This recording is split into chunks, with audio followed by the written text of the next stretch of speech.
سرخط خبرها مهاجرت یک سبب شرکت نکردن داوطلبان در امتحانها بوده است.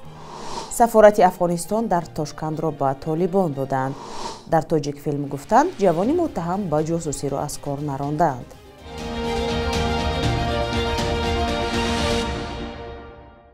سلام بیننده های عزیز، امیدوارم خوبید و همین حالا نویدی با امدادی رو تماشا دارید که از دوشنبه تقدیمتان میکنیم. امروز 7 فوریه است. مهاجرتی مهنتی هزارها داوطلب تاجیک را که آرزوی دانشجو شدن داشتند از شرکت در امتحانهای داخل شوی و دانشگاه‌ها و دانشکده‌ها محروم کرده است.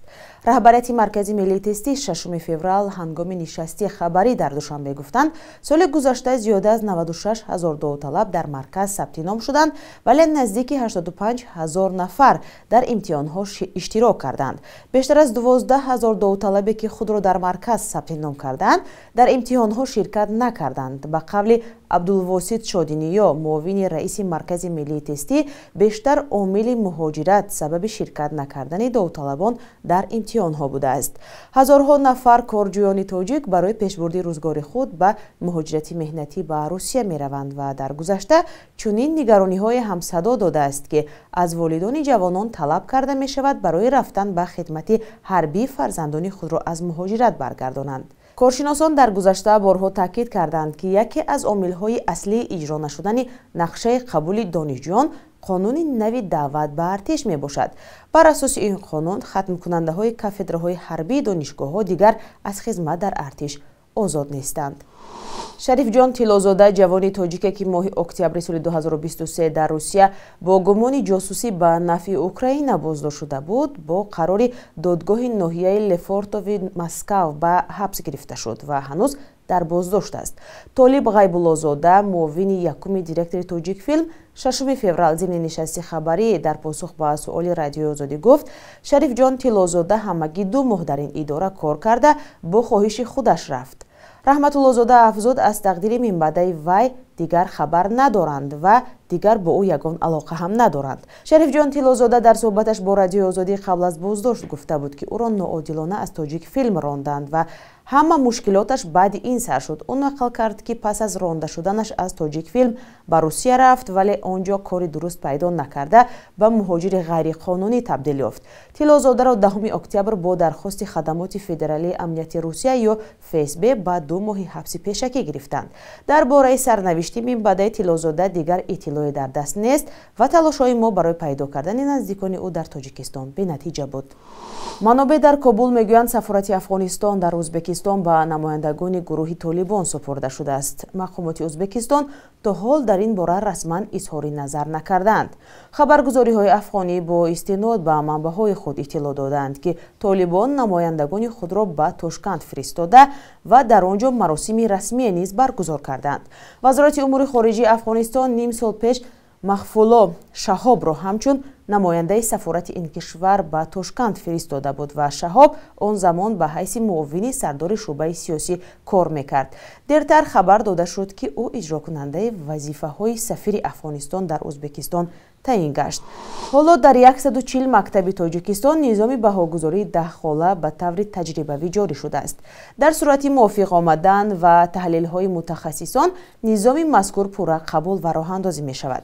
در وزارت معارف و علم تاجیکستان گفتند نظام بهادهی 5 خاله امکان بهاگذاری، تشخیص و عوضمندی خوانندگان را محدود می کند و به طلبات معاصر تعلیم جوابگو نیست. ما نیز در خیابان‌های پایتخت از ساکنان پرسیدیم که به نظام بهاگذاری 10 خاله چی نظر دارند؟ آیا آن خوانندگان را برای تحصیل بهتر هوسمند می کند؟ من چنین فکر میکنم که با 8 موندن این غیر امکانه، چون که اگر خوب و اعلا و خوب باشد این خیلی سالایی که ما میخوندیم برای ما نقض بودیم. اکنون این 7 و 8 شا من اونقدر باید نمیکنم باور کننده. باید نوارات باید چند قیه همین باهاش کلانسا با خونده رو درست شده رفتن میگیرن. یعنی بچه هوسمند میشه؟ هوسمند میشدن. به فکر شما همین نظام بهاگذاری تا کجا بچه‌های از دانششون زیاد میکند، هوسمند میکند؟ به فکر من همین تا 5 دوری که بود هوای خوب است. اکو 6 7 حاضر کودک میبینی فقط تلفن های سواد نداره. حاضر سواد گم شده در تاجیکستان. نیست هم سواد. برای چی؟ چرا فکر میکنید همیشه شده است؟ чунки ҳама фикраш дар телефон, ҳама фикраш дар телефон бозӣ. ягон нақш дорад вақте ки ба хонанда масалан то 5 неву то 10 баҳогузорӣ мешавад? ягон нақш надорад ба фикри ман. назари шумо чӣ аст? беҳтарин аст бо мумкин бачаҳо беҳтар хонанд, бо кӯшиш кунанд. ман мехоҳам ки камин муаллимо як хел вай кунанд. масалан имрӯз математика 5 гирад, агар камакак хато бошад ё чӣ бошад дарав пагашта 2 мемонад. ҳамин нодуруст ба фикри ман да. вай бача рӯҳан вай мешавад, чихе ки рӯ афдода мешавад. имрӯз 5 ҳамина бале бачам ин рӯз 105 гирифти, дина 5 гирифти, имрӯз камтар сустар ҳаракат кардӣ, бо хушрӯйтар ҳаракат кун. имрӯз 5 бо 4 мемонам, хай 5 ни 4 мемонам, бо агар оянда ҳам хехонӣ боҳот паст мешавад. гуфта фаҳмонда хушрӯ ҳам хевай кунанд. мумкин бача бо рӯ афтода намешавад. як бора имрӯз 5 пага 2, ин ба фикрам туғри намегирад. хай хубтар аст аз ҷиҳату, аз ҷиҳати дигар хуб бад ки баҳои 5 ба гуфти химондои химонӣ ҳисоб меравад ва да бошад 5. аз ин ҷиҳат ҳам хуб аст. хай 8 монат миёна мешавад, ба фикри мо миёна ва 9 бошад, хай хубтар ба назар мерасад. фикр намекунед ки то баҳои 10 гирифтан бача бисёр кӯшиш мекунад? бале мекунад.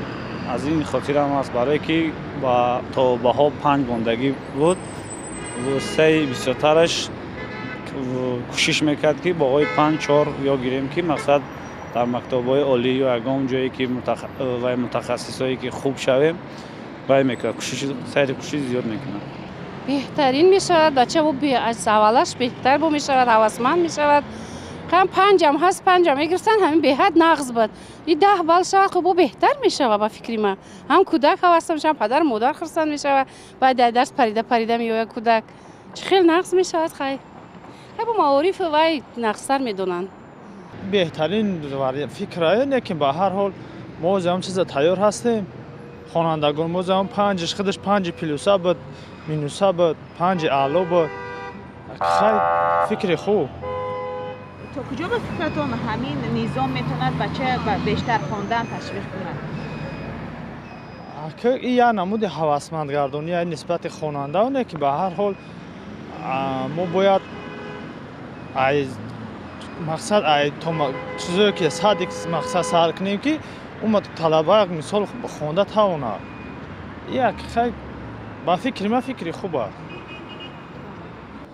баҳо барои хурсандии талабаҳо аст. хурсанд мешаванд, не ки нағз бихонанд. агар назорати бо падар модарани хубтара, чемай ҳар ҷо гаштан назорат кунанд, дар мактаб, дар хона, ба дафтар китобошон ҳама чӣ назорат кунанд, бо беҳтар мешавад. бояд гуфт ки низоми панҷхолаи баҳогузорӣ дар тоҷикистон солҳои 20 асри гузашта бо қарори низоми маорифи шӯравӣ пайдо шуд. дар ин низом омӯзгор расман имкон дорад ки ба хонанда аз 1 то 5 баҳо гузорад. як навраси танҳо мондаи тоҷикро аз русия ба назди пайвандонаш ба душанбе оварданд. сафорати тоҷикистон дар Москав мегӯяд ин кор рӯзи 4 феврали имсол тибқи созишномаи Кишинёв сурат гирифт. ба иттилои расмии наврас дар Русия бепарастор монд, вале дар бораи сарнавишташ волидонаш ҳарфе нагуфтанд. аз аввали имсол дар умум 9 шаҳрванди нобулиғи тоҷикистон аз хориҷа ба кишвар баргардонида шуданд. русия макони асосии кору зиндагии садҳо ҳазор шаҳрванди тоҷикистон аст.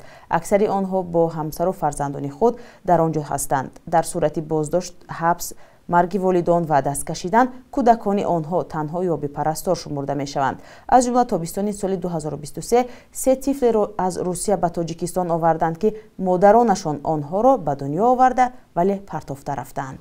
бахши як рӯзи таърих тақдиматон мешавад ки муҳимтарин таҳаввулоти таърихи 7 февралро дар замонҳои гуногун фаро мегирад.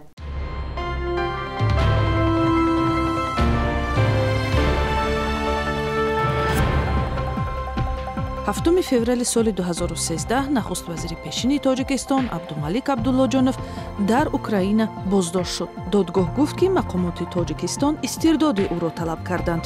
муҳокимат 2 моҳ тӯл кашид ва Абдуллоҷонов ҳамчун шахси дорои ҳаққи паноҳандагии сиёсӣ дар Иёлоти Муттаҳидаи Амрико озод шуд.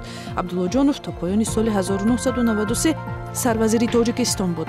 Сипас сафири Тоҷикистон дар Русия таъин гашт ва дар интихоботи соли 1994 рақиби Эмомалӣ Раҳмон шуд ва иддао дорад ки дар интихобот ғалаба кард, вале мақомот Раҳмоновро баранда эълон карданд. худи ӯ тарки Тоҷикистон кард ва дар ғайбаш ба суиқасд ба ҷони раисҷумҳур ва ҳамкорӣ бо полковники шӯришгар Маҳмуд Худойбердиев гунаҳгор дониста шуд. 7 феврали соли 2018 парлумони Тоҷикистон бо тағйиру иловаҳо ба қонуни интихоботи президентӣ розӣ шуд ва имкони дар интихобот номзад шудани довталабонро на 35 балки 30 солагӣ фароҳам кард. ин тағйиротро коршиносону мунаққидон чун ҳамвор кардани роҳи Рустами Эмомалӣ, писари бузурги Эмомалӣ Раҳмон ба сӯи курсии президентӣ интиқод карданд.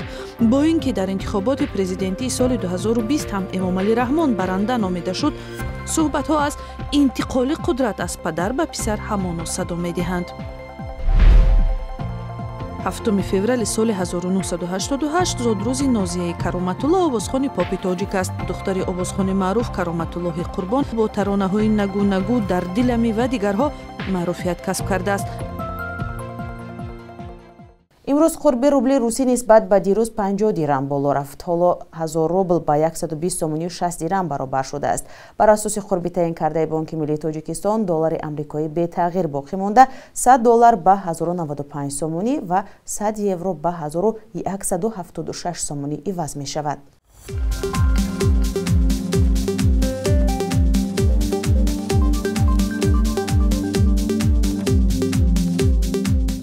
бинандаҳои азиз, шумо навиди бомдодиро бо охирин хабарҳо тамошо кардед. назару пешниҳоди худро ба мо нависед. то фардо, худо нигаҳдор.